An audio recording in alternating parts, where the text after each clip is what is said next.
Hare Krishna. Hare Krishna, everybody.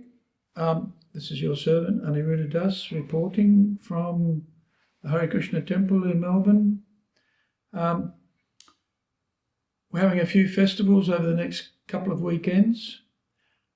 We've had to move the Nrisimhadeva Chaturdasi celebrations to the Werribee Indoor Sports Centre to accommodate all of the people that were anticipating attending that event. Lately we've been getting up to 2,000 people, even for our smaller events, and that quantity of people is just not suitable for the venue that we've got. So we're going to have to move Lord Nrisimhadeva's celebrations to the Werribee Indoor Sports Centre, at least for this Sunday. And the program starts at 4:30. There's a kirtan and then Abhishek at 5:15. There'll be class at 6 o'clock, I think it is. And then 6:30 Aarti, and we'll be serving the feast at 6:45. So everybody's welcome to attend.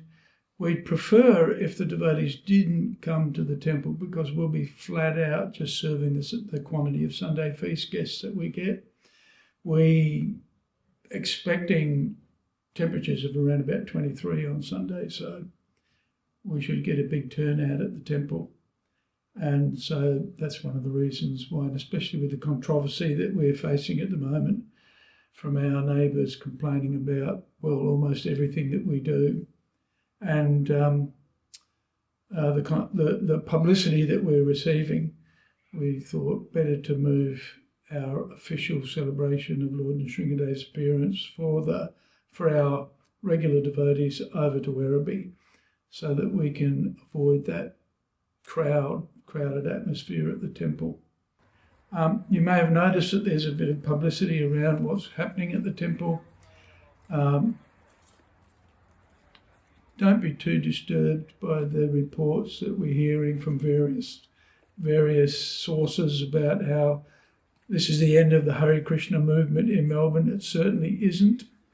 We're in the process of working with council to establish our presence here in a way that's stable and viable for us.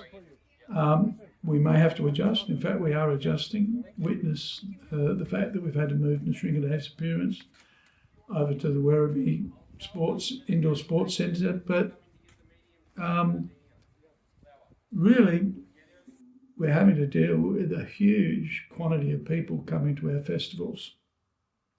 And it's not so much our regular devotees, but it's our Hindu supporters that are coming, especially from the inner Melbourne area, who are flocking to the temple in fairly large numbers. ISKCON is popular. Our feasts are popular, and so we're getting such an influx of new people coming. It's becoming difficult to manage the larger crowds that we're getting, and so that's why we'll be holding these festivals in other locations throughout the year. I'd like to thank the devotees who are organising that at short notice.